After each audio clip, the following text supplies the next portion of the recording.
بسم اللہ الرحمن الرحیم۔ السلام علیکم ناظرین۔ ایک دفعہ کا ذکر ہے کہ کسی ملک پر ایک رحم دل بادشاہ حکومت کرتا تھا۔ اس کی 2 ملکائیں تھیں۔ چھوٹی ملکہ اس کی طرح رحم دل تھی۔ اس کے 3 بچے تھے، جبکہ بڑی ملکہ اولاد کی نعمت سے محروم تھی۔ بادشاہ چھوٹی ملکہ اور اس کے بچوں سے بہت پیار کرتا تھا، جس کی وجہ سے بڑی ملکہ چھوٹی ملکہ سے حسد کرتی تھی۔ ایک دن اس نے اپنے سوکن اور اس کے بچوں سے نجات حاصل کرنے کے لیے سازش تیار کی، جس کے لیے محل کے ایک ملازم کو بھی ساتھ ملا لیا۔ ایک روز جب تینوں بچے باغ میں کھیل رہے تھے اور اس وقت وہاں ان کے سوا کوئی نہیں تھا، ملازم بچوں کے پاس آیا اور ان سے کہا کہ آؤ میں تمہارے پورے باغ کی سیر کراتا ہوں۔ بچے بہت خوش ہوئے اور ملازم کے ساتھ چل دیے۔ وہ بچوں کو باغ کے دوسرے کونے میں لے گیا، جو محل سے کافی فاصلے پر تھا۔ وہاں اس نے پہلے ہی سے ایک بڑا گڑھا کھودا ہوا تھا۔ جب بچے اس گڑھے کے پاس پہنچے تو ملازم نے تینوں کو اس میں دھکا دے کر اسے مٹی سے بھر دیا۔ بچوں کو زندہ دفنانے کے بعد محل میں واقع اپنے کوارٹر میں جا کر اس نے اپنا حلیہ ٹھیک کیا۔ 1 گھنٹے کے بعد اسے بادشاہ کی رہائش سے چیخ و پکار کی آوازیں آنے لگیں۔ وہ محل میں پہنچا تو بادشاہ سمیت تمام درباریوں کو تینوں شہزادوں کی گمشدگی کی وجہ سے پریشان پایا، جبکہ چھوٹی ملکہ اس صدمے سے پاگل ہو گئی تھی۔ بادشاہ نے ملکہ کو بھی مشکل اس کمرے میں پہنچایا۔ اسے پاگل پن کے دورے پڑنے لگے۔ وہ بادشاہ سمیت جو بھی سامنے آتا اسے مارنے دوڑتی۔ ایک روز اس نے بڑی ملکہ پر چھری سے حملہ کیا۔ ملازموں نے بڑی مشکل سے اسے قابو میں کر کے بڑی ملکہ کی جان بچائی۔ اس واقعے کے بعد بادشاہ نے ملازموں کو حکم دیا کہ وہ ملکہ کو محل سے باہر نکال کر کہیں دور چھوڑ آئیں۔ یوں چھوٹی ملکہ کو محل بدر کر دیا گیا۔ وہ دن بھر شہر کے گلیوں میں گھومتی پھرتی، جبکہ بچے اس کے پیچھے پتھر لے کر دوڑتے۔ رات کو وہ کسی مکان کے چبوترے میں سو جاتی۔ ایک روز وزیر باغ میں چہل قدمی کرتے ہوئے اس کے آخری حصے میں پہنچ گیا۔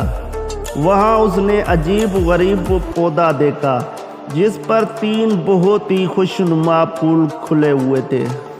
وہ اس کے قریب گیا، چاہتا تھا کہ ہاتھ بڑھا کر تینوں پھول توڑ لے کر اسے پھولوں میں سے آواز سنائی دی، تم ہمیں توڑنا چاہتے ہو، ہم اونچے ہوتے جائیں گے، کسی کے ہاتھ نہیں آئیں گے۔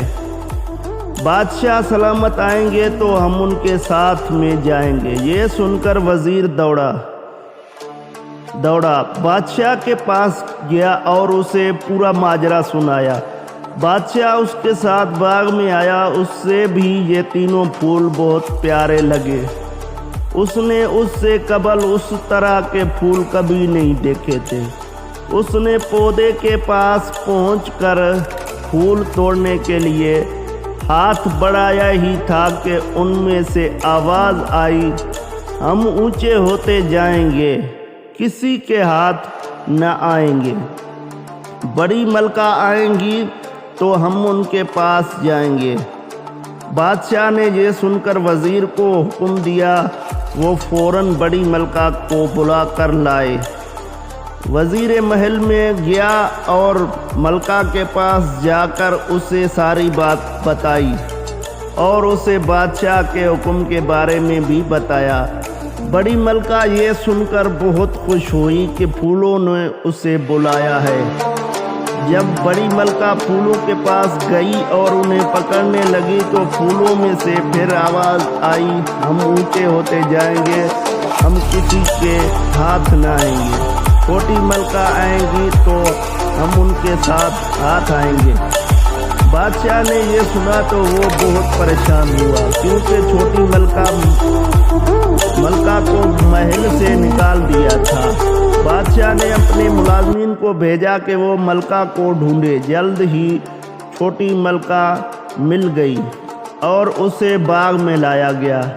جیسے ہی چھوٹی ملکہ نے پھولوں کو ہاتھ لگایا تو وہ پھول بچوں میں تبدیل ہو گئے۔ چھوٹی ملکہ اپنے بچوں کو دیکھ کر بہت خوش ہوئی۔ بادشاہ نے جب بچوں سے تفصیل پوچھی تو انہوں نے بتایا کہ انہیں ملازم یہاں لایا تھا اور اس نے ہمیں گڑھے میں پھینک کر زندہ دفنایا تھا۔ اسی وقت یہاں سے ایک پری گزر رہی تھی، اس نے ہمیں پھول بنا دیا اور کہا کہ جب وزیر یہاں سے گزرے گا تو تم اس سے یہ کہنا۔ یہ سن کر بادشاہ نے ملازم کو بلایا اور اس سے پوچھا کہ تو نے ایسا کیوں کیا؟ اس نے بتایا کہ اسے یہ سب بڑی ملکہ نے کرنے کو کہا تھا۔ یہ سنتے ہی بادشاہ نے حکم دیا کہ بڑی ملکہ اور اس ملازم کو اندھے کنویں میں ڈال دیا جائے، لیکن چھوٹی ملکہ نے بادشاہ کو ایسا کرنے سے منع کیا اور انہیں معاف کر دیا۔ بادشاہ نے بھی انہیں معاف کر دیا، پھر سب ہنسی خوشی رہنے لگے۔